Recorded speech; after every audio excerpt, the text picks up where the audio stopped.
This episode of True Weekend Radio is powered by True Weekend Against Christmas, your annual Christmas party, presented by the True Weekend Sängerknaben Wien and their Austrian friends. Saturday, December 19th, taking place in Das Bach, Vienna 16th District. Get your tickets now.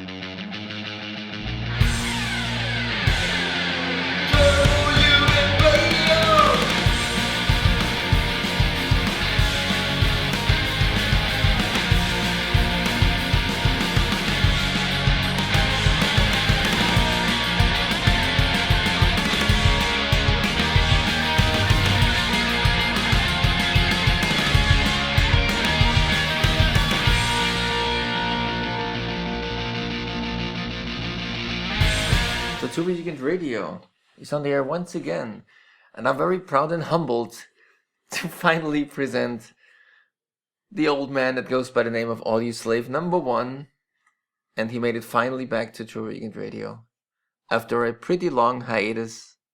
Hello, my Bengal. How's life? You're still alive, you're still on the planet, got a year older, but you're working your ass off for the True Weekend. For sure. I'm doing my best. He did his very best also as he went to Oslo, to the city of Oslo, to join the party crowd there to do the Oslo bloodbath. And this will be the topic of this episode of True Weekend Radio. Well, Bengal, just date us up on what have you been doing in Oslo and how was your trip to Oslo, and just give a brief. Let's talk about the event itself, because not too many people comparing it to, if you compare it to Hamburg, go to Oslo. But why don't you give us a brief impression of your whole trip? For me, it was really a dream to see once in a lifetime, at least, Turbo Negro playing in their hometown, and so the bloodbath was a perfect option for me to fulfill this dream. Unfortunately, I couldn't travel to Oslo on Friday, and on Friday a lot of concerts took place, and two brothers of us, Imo Lugeni and Mr. Koderholt, the other guy, the newest member of True Weekend Sängerknaben, they also went up to Oslo. And they saw it, and what they told me, it was pretty. It was in a very hipsterish club. The venue was taking place in a hipsterish club. A lot of people were thrown out of the club because of riots, heavy drunkenness. But is it, if you compare it to Hamburg? I mean, obviously we can picture that. If you try to do a True Weekend event outside of Hamburg, it will never be comparable to Hamburg, because there's no such a setting as bar after bar after bar, and all like masses of Jugends. It's not gonna be comparable. But as you mentioned, it was a hipsterish club. And how does hipsters and True Weekends mingle? Obviously not very well, because there were so many people thrown out. But as I said before, I wasn't there. It was just what they told me. So I experienced only the Saturday, but only the Saturday was worth enough to travel there, because it took you quite a while to get there. Yes, it was like 14 hours traveling for 14 hours in Oslo, but it was all worth it, because when I arrived in Oslo, the first venue was a tattoo club, or a tattoo studio, and there were some Jugends there, and people were getting tattoos. Turbo. What are they getting? The Turbo Jugend, Norwegian flags on their arms? Yeah, something like this, or ducks with sailor hats, or some really cool Turbo Jugend special tattoos, and on top of it, Kato and the organization, they brought a beer, and the beer was there like very cheap compared to the other venues. To be honest, the drinking was really expensive. How much, if you give the audience just an impression, how much you would pay for a large beer, a big beer? I don't know. You don't know? I just You did not drink? No, I drank, but I didn't count, and I didn't. I needed the beer, and I didn't think about how much it is because I wanted the beer, so I paid one. But I would think it's more than 10. We can talk euro dollar equivalent at the moment, so it's probably around 9-10 euros or dollars for one beer. No, I think it was like 6 or 7. But that's fair. But the cheap one that Kato got. No. The cheap one was about. I don't want to say things that I'm not really sure about, but it was okay. It was more expensive than, for example, Hamburg, but it was really okay. But the great thing in this, I mean, this tattoo studio was really like it was very very special with like like explorer things and stuff from all around the world, and it was really a cool atmosphere there. And on top, there was a guy dressed up in in a black suit and singing Frank Sinatra and Dean Martin songs while other people were tattooed. Yes, and it was awesome. It was really good, really a great atmosphere, and this guy had really a great voice, and it was all in all simply great. And after that, we went to the Rodemolly, or how they say it, and I was preparing, the sound check. And so this was the pub that you... The pub where the after-show party. The pre-show party was there, and the after-show party. And during the pre-show party, I was setting up my little equipment for my little, how can I say... concert? No, I wouldn't say it's a concert. I'm talking to the troubadour of Daft Punk, the Bengal. He you did you packed your stuff and I don't know how heavy the suitcase must have been, but it was an 18-kilogram suitcase. And my guitar that I carried around in free flights and lots of taxi rides just for 4 songs. So you played 4 songs there in the pub after the show? Yeah, and in the pre-party I was setting up everything up, and we realized that the mixing console was just the console for a DJ setup, so we couldn't get out quite a lot of sounds. Everything you have. We couldn't get out a lot of sounds. It was really really silent. We couldn't only play silent, not really loud. But anyway, it was great. And then we went to them, and everybody was drinking and talking, and then we went out to, I think it was really late. It was about 10 o'clock or something, or 9 o'clock or something. We went to the venue where Tuba Negro was playing, and when we entered the venue, I was really really extremely impressed because it was by the venue itself. By the venue itself, it was one of the coolest venues I've ever seen. It was awesome because. Why is that? Was it old or? No, it wasn't old, but it was old, but it looked like a mixture between old and new. But the thing was that there were some more levels, and you really had good chances to see from everywhere. So. But are you talking seats? No, was it a seated area? It was a seated area on top for older people. But like hanging from the ceiling. But the ground floor was no seated, but there were more like four levels, I guess. Standing levels. So you could pogo dance on different levels. Yes, but to be honest, I think only in the front rows where pogoing. It was not that wild. No, it wasn't. I've seen a lot more violence. Yeah, so we experienced a lot more violence. That's the reason why we put the mouthpieces in our mouth. Yes, for sure, because we need our teeth, Yeah, at our age, it's not growing. They're not growing another time. But there was the opening act. Was, I don't know how they were called, but it was really really extremely strange because. They were like, it was well suited for a Tuba Negro pre-show because there were men dressed up like women and with but really ugly women. Females? They were dressed like old women. Females are. They were dressed like old women. Grannies. But not the way we watch it on YouPorn. No. Not the good grannies that we watch on YouPorn. No, not the good looking ones. And they have to be I don't know which drugs they were into, but at least certainly good ones. Yeah, but they were really the music was really like like this intellectual crazy sound, and the people on stage were acting the same way, making moves like they were pretending they were Jesus nailed on the cross, and I like doing that.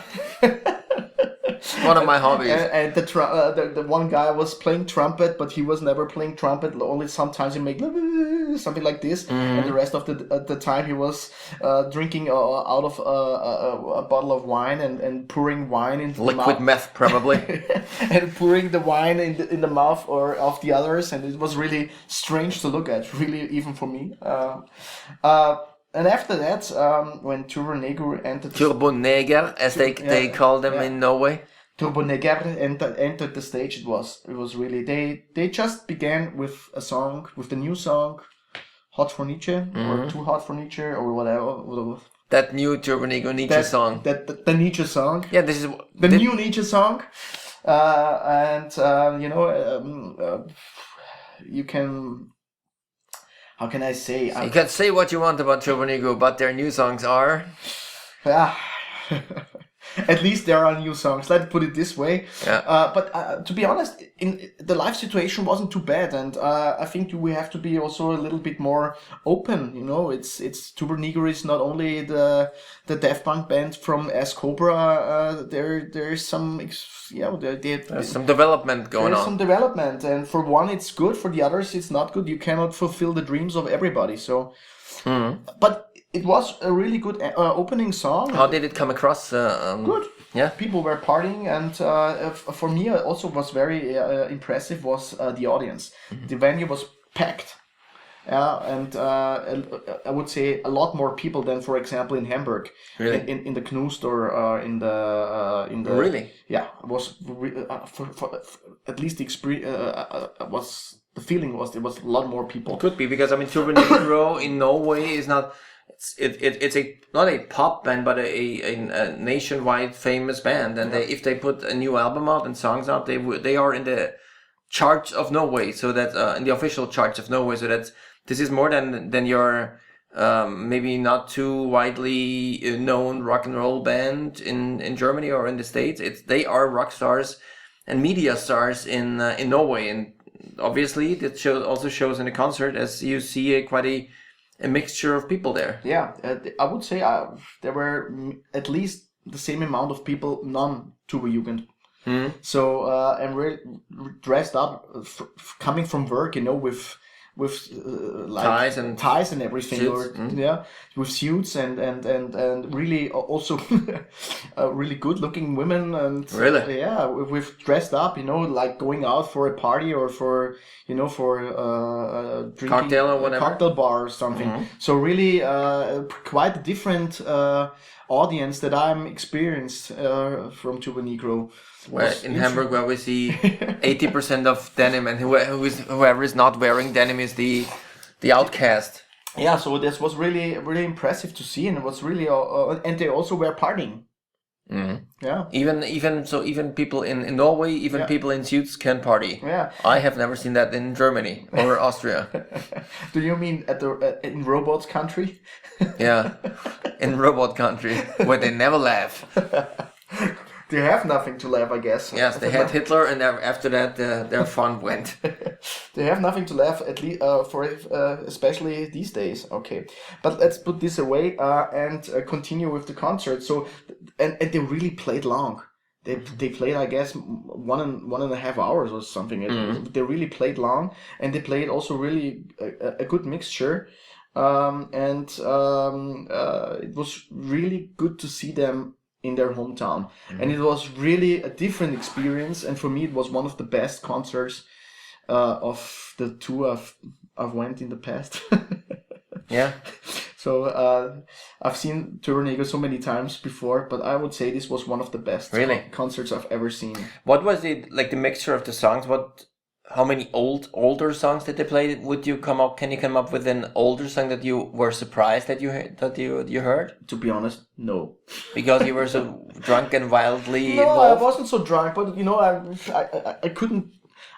I can't tell which old song impressed me. So none of the Ask Cobras or back then the really old albums. The only thing I can remember was that they also played Mr. Sister. Okay. Well, it's certainly not one of my favorite songs, but also this song came across real good in the live atmosphere, and I think Tony really found his place in the band. He's really there. He's not only. What about his voice? I mean, on the new Good. on the Hot for Nietzsche album, it's a very it seems like a very polished Tony's voice of the song. Yeah, but in the live atmosphere, He's the real Tony. He's the real Tony, Okay. and it's why this was the reason why it sounded really not too bad. And it was a really good opening song, and they made really maybe also they played a little bit faster, and so I couldn't say it was bad. And the Jugends were freaking out. Yeah, even with the first song, maybe because it was the first song. Yeah, so to get this out of the way. No, sort of. How about the beer prices? You don't remember the beer prices even there? No, but Because everybody loves the troubadour of Daft Punk, the Bengal, and gives him free beers. No, not in Norway. Not in Norway. Happens in Hamburg, but never in Norway. No. I wasn't invited too many times there, but it happened. Yeah, but whenever somebody tells me he travels to Oslo or to Norway, I always only can recommend buying liquor at the airport and just to help yourself with the strong stuff. But so it was absolutely worth it, you know. Even if the booze is more expensive, okay, then it's more expensive. But you don't drink there. You only drink there 2 days, so okay. well, yeah, it's a once in a lifetime thing, and Maybe not. Okay. Hopefully not. yeah, There's I would love to go there next year. Yeah. There's always a next year. So this was the concert, and can you pogo dance or party really hard at the concert, or are you also being thrown out by your people? No. This was the hipster effect. The hipster. No, it was good. It was. I didn't see any major riots. because I was not in the on the First level? in the first level in the riot area. I was standing in the next level because I was taking some pictures with my analog camera. That's hipsterish. Yeah, but it was. I tried my best to take some pictures. I still didn't get them developed, so I don't know what the result will be. But I hope it's gonna be fine. But anyway, so I had a good view about it. I saw everything, and I didn't see any major.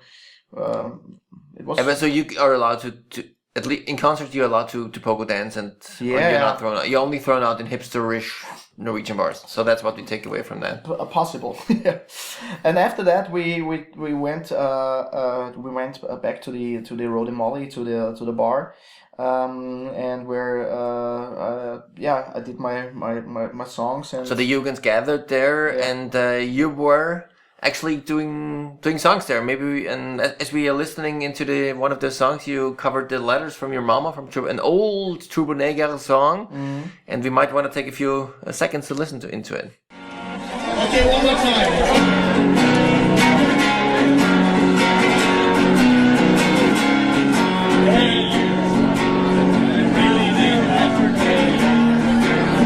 Singing for a rainy day, yeah.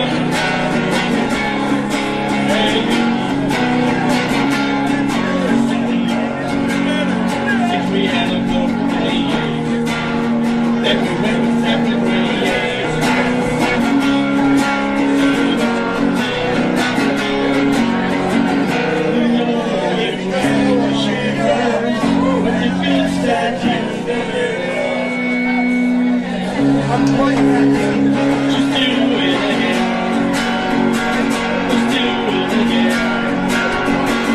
Just do it again.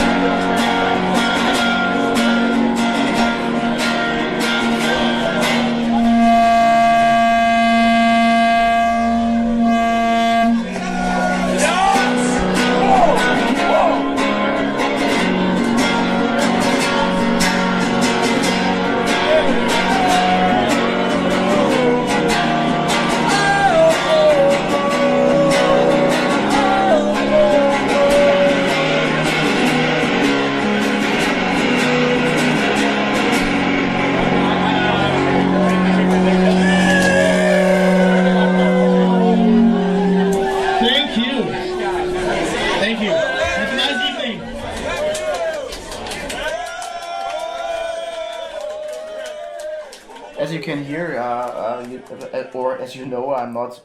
First, I'm not a singer. Second, I'm not a musician. But I like to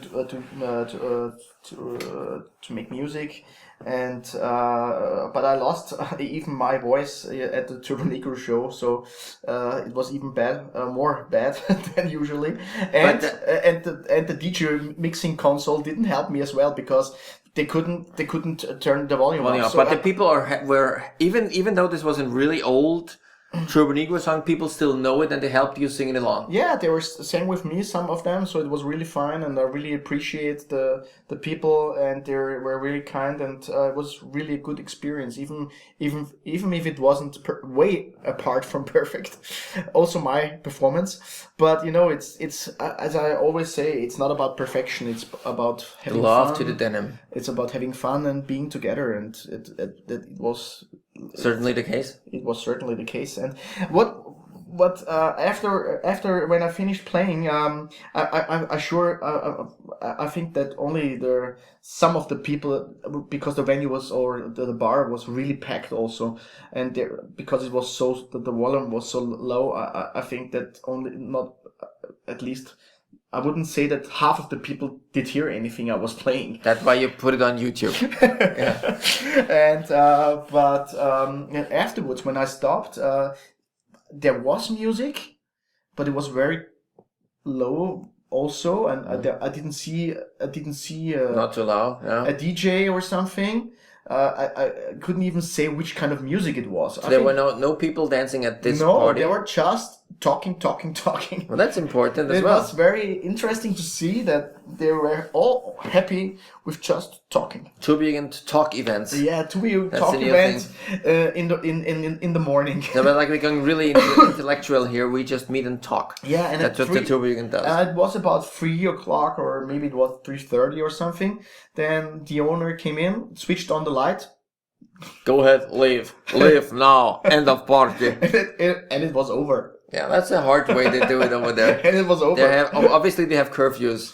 And what I really wanted to mention is that Oslo is an extremely, even if I'm from Vienna, Not the worst city. Yeah, but Oslo is really, really, really a very beautiful city. Very beautiful houses, streets, very clean. It's really, really worth going there, and I would strongly recommend people to get there next year to have this awesome experience. Yeah, in Norway, and never forget, it's the hometown of the Negers. Yeah. Yeah. So every real Jugendliche should at least go there once in his lifetime. Yeah, and as the Bengal is looking in the Chipesta's eyes and telling me you have to go there next year. Yeah, you have to. Yeah. But on this note, I would like to finish the podcast, as we are still taking our time to do a nice little cream puff and shove it right up your ass. Thank you, my Bengal, and I hope to see you and hear you on this podcast on a more frequent basis. Thanks for having me.